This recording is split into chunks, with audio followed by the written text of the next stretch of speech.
नमोस्तोचर श्री रक्षांशु जैन इंदौर से आपके श्री चरणों में अपनी शंका रख रहे हैं।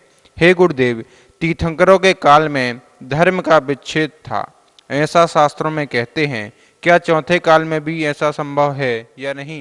कृपया समाधान करें गुरुदेव। पुराण ग्रंथों में पढ़ने को मिलता है कि कुछ तीर्थंकरों के काल में धर्म का विच्छेद रहा, धर्म का अभाव रहा।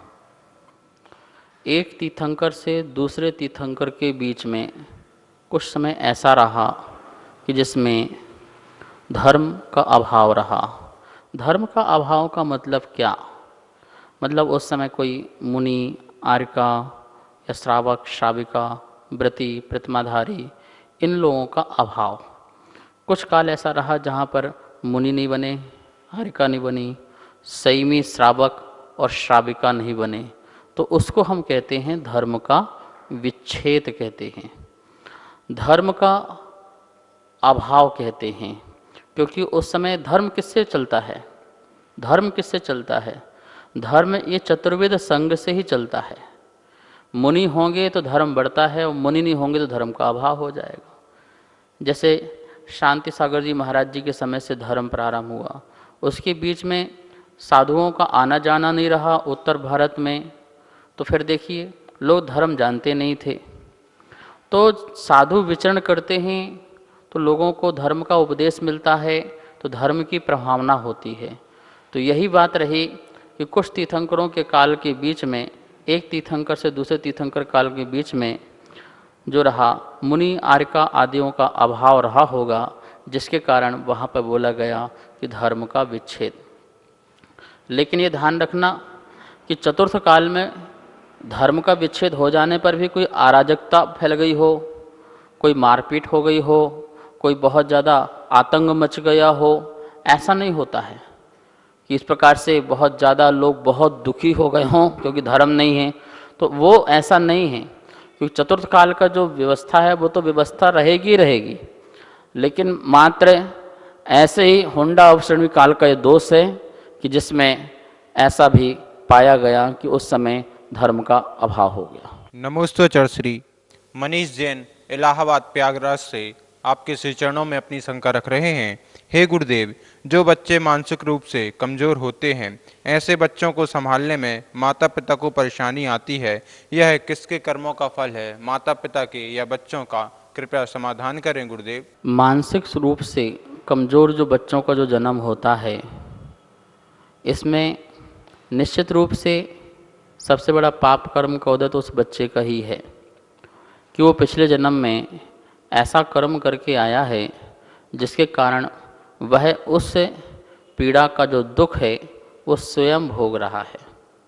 देखिए, कोई बच्चा विकलांग है और उसका मन पूर्ण रूप से विकसित नहीं है, तो उसकी जो पीड़ा है, उसकी जो कष्ट है, उसको कोई दूसरा नहीं भोग सकता, उसको वो स्वयं ही भोगता है। लेकिन उसकी परवरिश करने वाले जो माता पिता हैं, उनका भी कहीं ना कहीं अपना पाप कर्म का उदय है। आसाता वेदनी कर्म का उदय है कि उस बालक के निमित्त से उन्हें जो सुख मिलना चाहिए वो सुख न मिल करके वह दुख में बदल गया।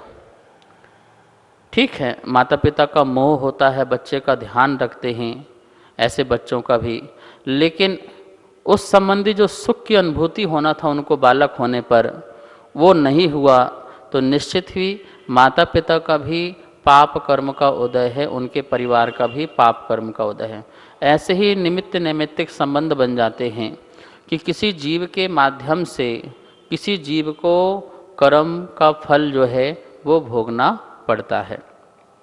वह जीव तो स्वयं परेशान होकर के महादुखी है ही है, लेकिन उसके निमित्त से दूसरे जीव भी दुखी होते हैं, तो ये निमित्त नैमित्तिक संबंध बनता है। तो हम यही कहेंगे दोनों ही जीवों का पाप कर्म का उदय है। नमोस्तोचर श्री प्रियंका जैन मौजपुर से आपके श्री चरणों में अपनी शंका रख रही हैं।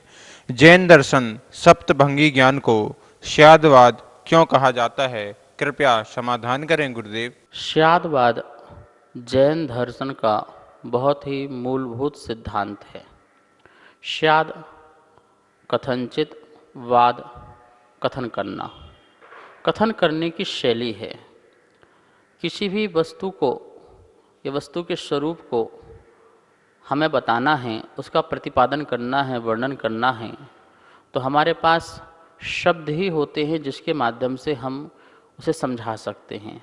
तो हम ये कह सकते हैं एक समझाने की जो शैली है वो शादवाद शैली है। भगवान महावीर स्वामी ने इस शादवाद शैली के माध्यम से ही जगत का ज्ञान कराया। यदि शादवाद की शैली आपके पास नहीं है और किसी एक पक्ष से आप निर्णय लेते हैं तो निश्चित ही वहाँ पर आप एकांत पक्षी हो जाएंगे और मिथ्यात्व को धारण करने वाले हो जाएंगे। शादवाद कहता है कि एक वस्तु में अनेक धर्म होते हैं, पर हम एक बार में एक ही वस्तु का कथन कर सकते हैं, दो वस्तु का नहीं कर सकते हैं। एक को मुख करते हैं, एक को गौण करते हैं। इस प्रकार से जो शैली चलती है वो शादवाद की शैली चलती है। और इस शादवाद की शैली में सप्तभंगवाद और जुड़ जाता है, जो हमें और भी वस्तु स्वरूप को स्पष्ट कर देता है। सप्तभंग, 7 प्रकार के भंग। हम कोई प्रश्न पूछें तो उसे हम 7 प्रकार से पूछ सकते हैं, और उसी प्रश्न का यदि आंसर दिया जाए शादवाद शैली से तो वो 7 प्रकार से ही दिया जा सकता है। इसलिए उसे हम सप्तभंगवाद कहते हैं। आप कोई भी प्रश्न पूछिए, जैसे कि आप पूछ रहे हैं आप कहाँ खड़े हैं, तो आप इसके कितने प्रकार के आंसर दे सकते हैं? तो 7 प्रकार से ज़्यादा आंसर नहीं दे सकते हैं। कथनचित मैं मकान में हूँ, कथनचित मैं मकान में नहीं खड़ा हूँ, मैं आकाश में खड़ा हूँ, तो स्याद अस्ति और स्याद नास्ति। इस प्रकार से आप भंग बनाते जाएंगे तो आपके 7 प्रकार के आंसर हो जाएंगे। इसी को सप्तभंगवाद कहते हैं, जो शादवाद शैली में उपयोग किए जाते हैं। नमोस्तुते श्री शिवानी जैन नौगांव से आपके श्री चरणों में अपनी शंका रख रही हैं। जैनों में कौन सा पर्वत पवित्र माना जाता है? कृपया समाधान करें गुरुदेव। जहाँ से तीर्थंकरों का मोक्ष होता है वो सभी स्थान हो या पर्वत हो, वो सभी पवित्र माने जाते हैं। जहाँ आत्मा ने परमात्मा को पद को पाया है वो स्थान पवित्र होता है। और देखा जाए पर्वत तो बहुत होते हैं, लेकिन पर्वतों में पर्वतादिराज संवेश शिखर जो है वह बड़ा ही पावन और पवित्र है। जहाँ से अनंत अनंत जीव जो हैं अब तक मोक्ष जा चुके हैं और आगे भी जाएंगे।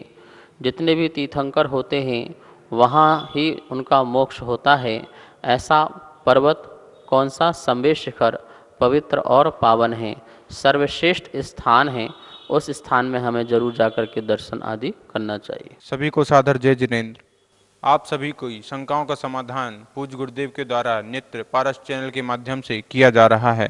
तो आपके मन में किसी भी प्रकार की शंका है तो आप हमें निश्चिंत होकर भेज सकते हैं। आप बिल्कुल मत घबराएं कि हम कैसे शंका भेजें, हमारा समाधान होगा या नहीं होगा। आपका समाधान निश्चित रूप से पारस चैनल के माध्यम से एवं पूज्य गुरुदेव के मुखारबिंद से किया जाएगा। आप नीचे दिए गए नंबर पर अपनी शंकाएं अवश्य भेजें। जय जिनेंद्र। नमोस्तु महर्षि।